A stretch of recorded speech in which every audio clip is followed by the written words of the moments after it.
خبردار خبردار کسی کی بچی کی عزت سے کھیلنے کی کوشش نہ کرنا، ورنہ اللہ تبارک و تعالیٰ بڑی سخت سزا دے دے، بچو۔ وہ کہتی ہے جب حضور نے کہا نا بیٹیاں برابر ہوتی ہیں تو میرے اندر سے ایک آواز نکلی، میں نے کہا او حتم تائی کی بیٹی تو غلط تھی، یہ بادشاہ نہیں ہے تو اللہ کے سچے رسول ہیں، بادشاہ تو سخت سزائیں دیتے ہیں۔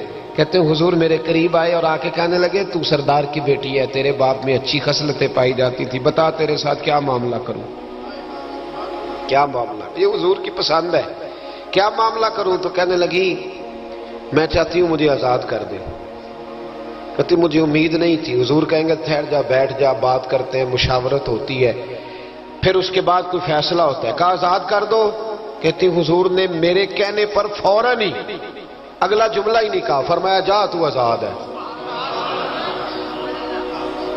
کہتی ہے میں نے ایک جملہ اور کہا، میں نے کہا میں اکیلی نہیں جاؤں گی، سارا قافلہ آزاد کرو۔ اب تنگی یہ داماں پہ نہ جا اور بھی کچھ مانگ، ہے آج وہ ماہل باتا اور بھی کچھ مانگ۔ کہنے لگی اکیلی نہیں جاؤں گی، سارا قافلہ سارا قبیلہ آزاد ہو۔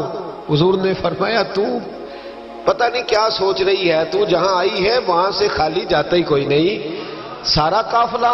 حضور نے فرمایا بھی اس کے قبیلے کو کھانا بانا کھلاؤ اور سارے ہی آزاد کر دو۔ واپس گھر گئی تو اپنے باپ کو اپنے بھائی کو بلایا، بلا کے کہنے لگی بھائی وہ بادشاہ نہیں وہ نبی ہے، بادشاہ نہیں وہ، اب تو جن کو فقیر ہونا چاہیے تھا وہ بھی بادشاہ بن گئے۔ بادشاہ سلامت، بادشاہ سلامت۔ میں رات بورے والے میں تھا، بھئی مہربانی پیسے نہ لے کے آئیے گا باہر، اپنی اپنی جگہ پہ بیٹھے، یہ کام بالکل نہ کریں، اللہ آپ کو خوش رکھے برکت دے۔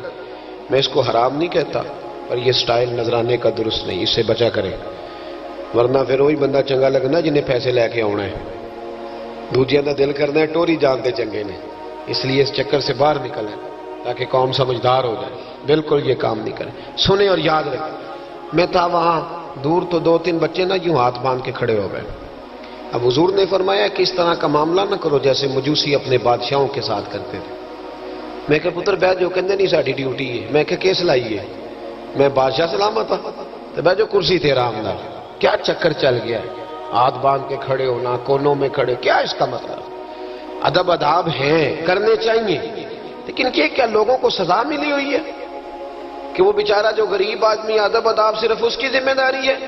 ماڑا آیا تو پیر صاحب نے ادب پہ لگا دیا اور تگڑا آیا تو خود ادب کرنا شروع کر دیا، یہ کس قسم کا تماشا ہے؟ یہ کوئی طریقہ نہیں۔ ادب آداب ہونے چاہیے لیکن غریبوں کو سزا، انہیں سزا نہ دو اگر بیچارے آ گئے ہیں تمہارے آستانہ عالیہ پہ۔ بہرحال آمدام برسر مطلب کہنے لگی میں دیکھ کے آئی ہوں جو بادشاہ نہیں نبی ہے، تو ادھی کہنے لگا میں عورتوں کی باتوں پہ یقین نہیں کرتا، میں خود جا کے دیکھوں گا۔ میں نے کہا غریبی میرے نبی کی پسند ہے، حضور نے اللہ سے غریبی مانگ کے لی ہے، کہا یا اللہ مجھے زیادہ پیسے نہ دینا، ایک وقت کی روٹی دینا۔ اور حضور فرماتے رب نے اختیار دیا ہے اگر میں چاہوں تو خود پہاڑ سونے کا بن جائے اور میرے ساتھ چلا کرے، پر میں نے اللہ سے زیادہ دولت مانگی۔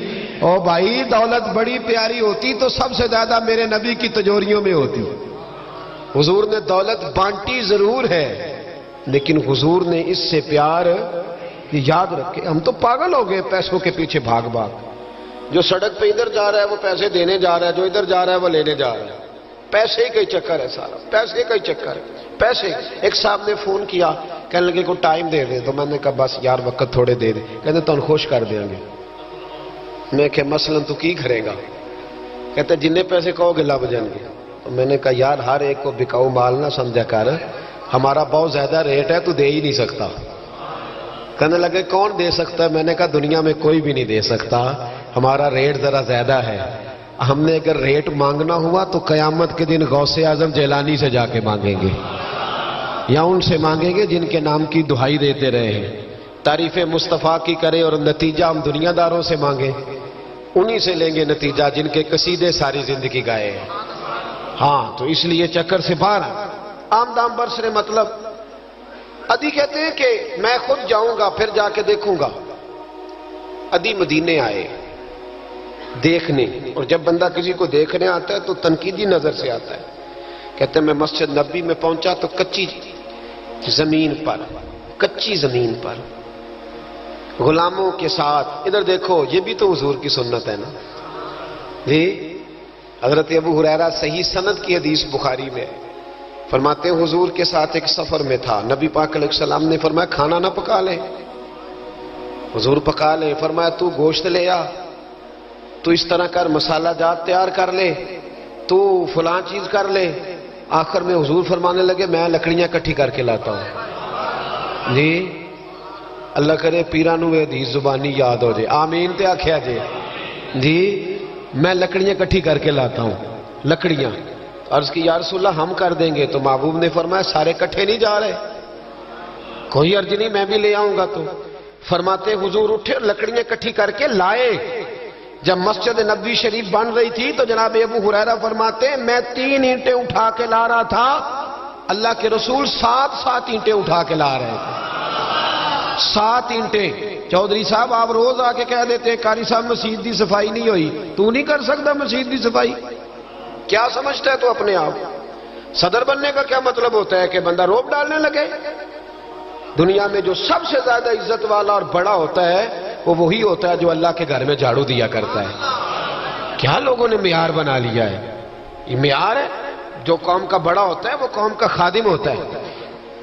عدی کہتے ہیں میں مدینے آیا تو میں نے نبی پاک علیہ السلام کو غلاموں کے ساتھ کچی زمین پہ بیٹھے دیکھا، اور غلام بھی کون؟ ایک طرف حضرت بلال حبشی بیٹھے اور دوسری جانب حضرت عمار بن یاسر بیٹھے۔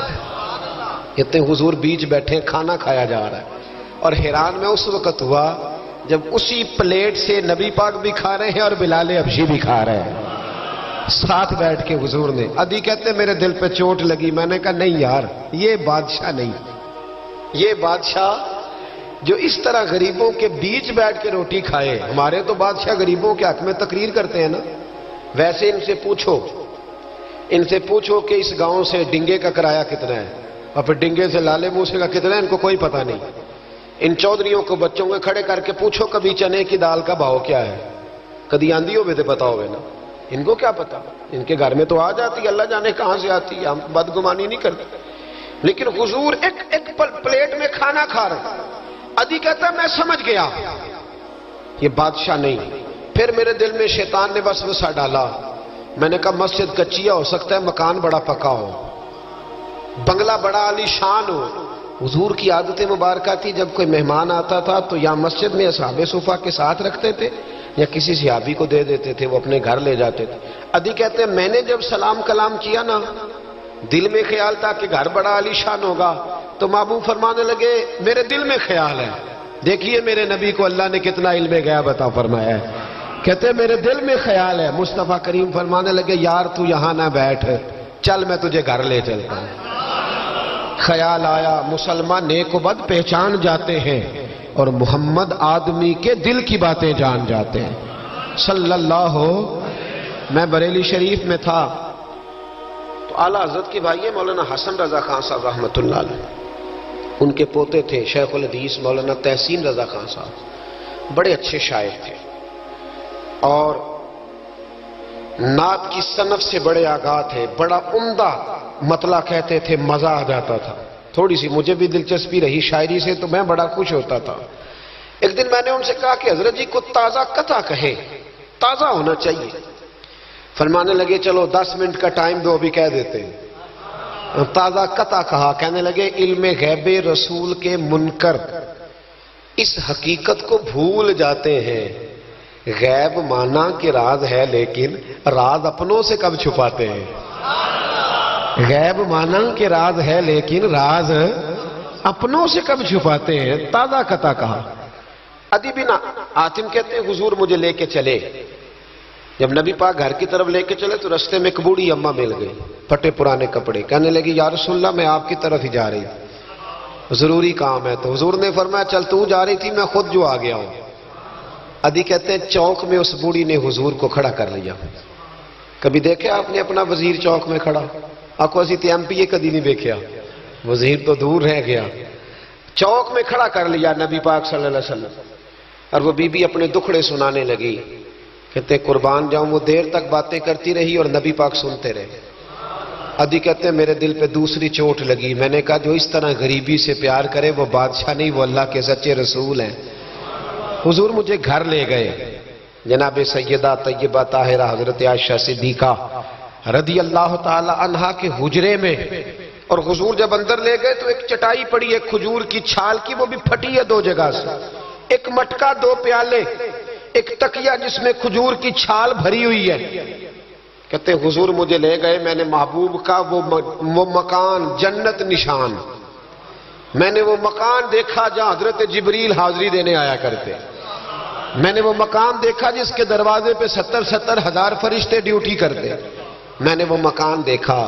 کہتے ہیں میں حیران ہو گیا. حضور مجھے بٹھا کے گئے دوسرے کمرے میں، اور وہاں سے حضور سرکہ لائے، کھجوریں لائے، تھوڑا سا کھانا لائے. کہتے ہیں میرے سامنے رکھا. اب میں نے اس کھانے کی سادگی کو بھی دیکھا. لگے جو مزدور شاہ ایسا، نہ دھن نہ دولت سربراہ ایسا، فلک نشیں کا زمین پہ گھر ہے، میرا پیغمبر عظیم تر ہے. کہتے ہیں حضور صلی اللہ علیہ وسلم نے کھانا دیا تو حضور کی وہ سادگی. ادھر دیکھیں، اس بندے میں سادگی نہیں نہ ہوتی، اس میں اپنائیت نہیں ہوتی. آپ کو سمجھ آئے تب بھی ٹھیک ہے، نہ آئے تب بھی ٹھیک ہے، پر میں آپ کو بڑی بات سمجھا رہا ہوں. جس میں سادگی نہیں ہوتی اس میں اپنائیت